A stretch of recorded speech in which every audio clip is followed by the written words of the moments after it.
Kemudian wanita itu ketika datang orang melamarnya ataupun mendengar bisikan-bisikan bahwa ada orang yang akan datang melamarnya, maka hendaklah dia melakukan amal yang sudah dicontohkan oleh orang-orang terdahulu.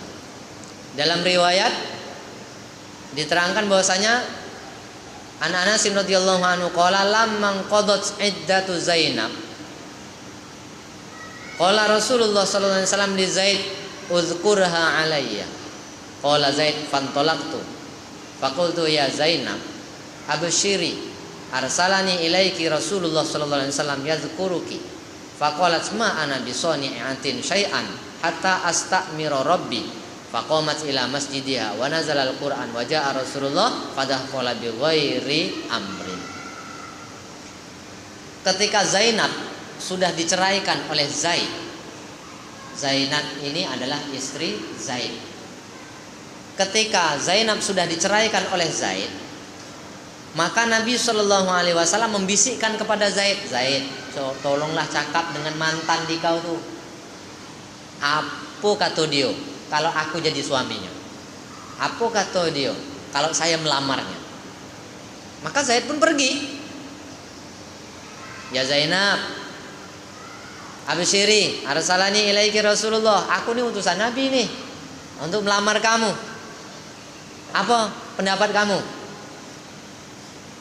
Setuju enggak kamu? Apa jawab Zainab ketika itu? Ma ana bisani'ati syai'an hatta astamira rabbi. Aku tak bisa ngasih jawaban sekarang. Aku nak menghadap Tuhan aku dulu. Faqamat ila masjidiha, maka dia pun pergi ke tempat yang biasa untuk sujudnya, untuk sholatnya. Jadi Zainab ini ketika dilamar oleh Nabi Sallallahu Alaihi Wasallam, Nabi lo yang melamar. Sebetulnya tak payah. Sebetulnya tak payah ini sholat istikharah ini sebetulnya tak payah.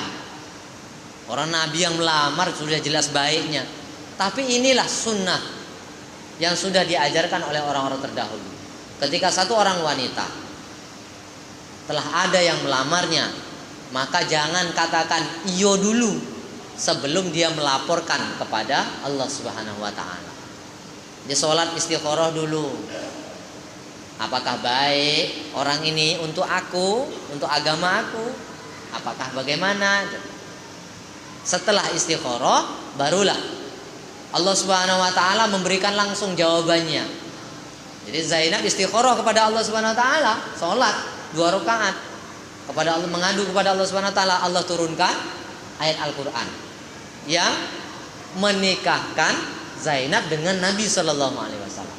Jadi yang nikahkan bukan tanggung-tanggung, langsung Allah yang menikahkan Zainab dengan Nabi. Luar biasa. Istri-istri lain pakai wali. Kalau ini langsung Allah Subhanahu wa taala. Selesai ayat Al-Quran itu turun, maka Nabi pun menemui Zainab, menyampaikan ayat Al-Quran itu, bahwa dia, Nabi itu sudah dinikahkan langsung oleh Allah Subhanahu Wa Taala untuk Zainab. Jadi ada kemaslahatan, ada kebaikan manakala seorang wanita ketika dilamar oleh seseorang, dia melaksanakan sholat istikharah, maka Allah akan memberikan yang terbaik untuknya. Tidak akan salah pilih dia. Di dalam riwayat yang lain, kanat Zainab bintu Jahshin tafkharu ala nisa'in nabi taqulu innallaha anzala ankahani min nisa minas sama'i wa fiha nazalat ayatul hijab. Jadi istri-istri Nabi agak cemburu memang dengan Zainab, karena Zainab ini dia bisa berbangga diri. Dirinya langsung dinikahkan oleh Allah Subhanahu wa taala dari langit. Langsung dapat wahyu dari Allah Subhanahu wa taala. Dan dengan sebab Zainab ini Allah Subhanahu wa taala menurunkan ayat hijab. Jadi tidak boleh lagi Zaid bertemu dengan Zainab tanpa hijab. Karena dia sudah diceraikan, sudah statusnya beda, mantannya.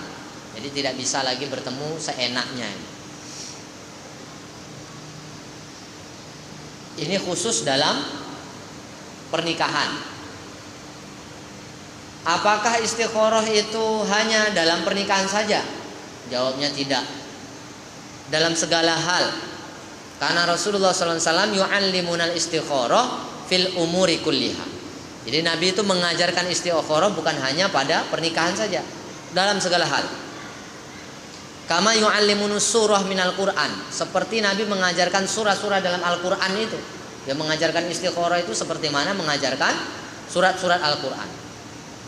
Kemudian Nabi bersabda, "Idza hamma ahadukum bil amri falyarka' rak'ataini min ghairil fariidhah, tsumma yaqulu Allahumma inni astaghfiruka bi ilmika wa asta'inuka bi qudratika wa as'aluka min fadlikal 'azim fa innaka taqdiru wa la aqdiru wa ta'lamu wa la a'lamu wa anta 'allamul ghuyub."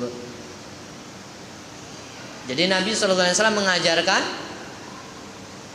apabila salah seorang di antara kalian ingin melakukan satu perkara, ataupun dia menemukan perkara yang memerlukan pilihan, apakah saya harus ke kanan atau ke kiri, apakah saya terima atau tidak, dia dalam keadaan ragu antara dua pilihan, maka hendaklah dia melakukan sholat 2 rakaat. Yang sholat itu bukan sholat wajib, sholat sunat. Itu yang disebut dengan sholat istikharah, sholat sunat istikharah. Selesai sholat sunat istikharah, dia memanjatkan doa kepada Allah Subhanahu Wa Taala. Di antara doa yang diajarkan oleh Nabi itu, Allahumma inni astaghfiruka bi ilmika wa asta'inuka bi qudratika wa as'aluka min fadlikal 'azim fa innaka taqdiru wa la aqdiru wa ta'lamu wa la a'lamu wa anta 'allamul ghuyub. Allahumma in kunta ta'lamu anna hadzal amra khairul li fi dini wa ma'ashi wa 'aqibati amri faqdirhu li wa yassirhu li thumma barik li fihi wa in kunta ta'lamu anna hadzal amra syarrul li fi dini wa ma'ashi wa 'aqibati amri wa ajli fasrifhu anni wasrifni anhu waqdur li khair haitsukana. Setelah itu barulah disebutkan hajatnya apa. Summa ardini bihi. Jadi apa yang dihajatkan disebutkan pada waktu itu. Setelah selesai membaca doa ini baru hajatnya disebutkan. Nanti Allah Subhanahu Wa Taala akan memberikan pilihan yang terbaik untuk orang ini. Jadi ini beberapa perkara yang saya rasa penting untuk kita lakukan sebelum prosesi akad nikah.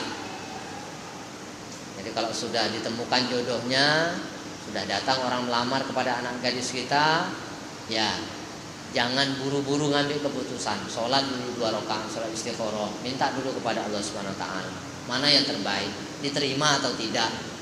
Kalau menurut Allah Subhanahu Wa Taala baik, diterima. Kalau tidak.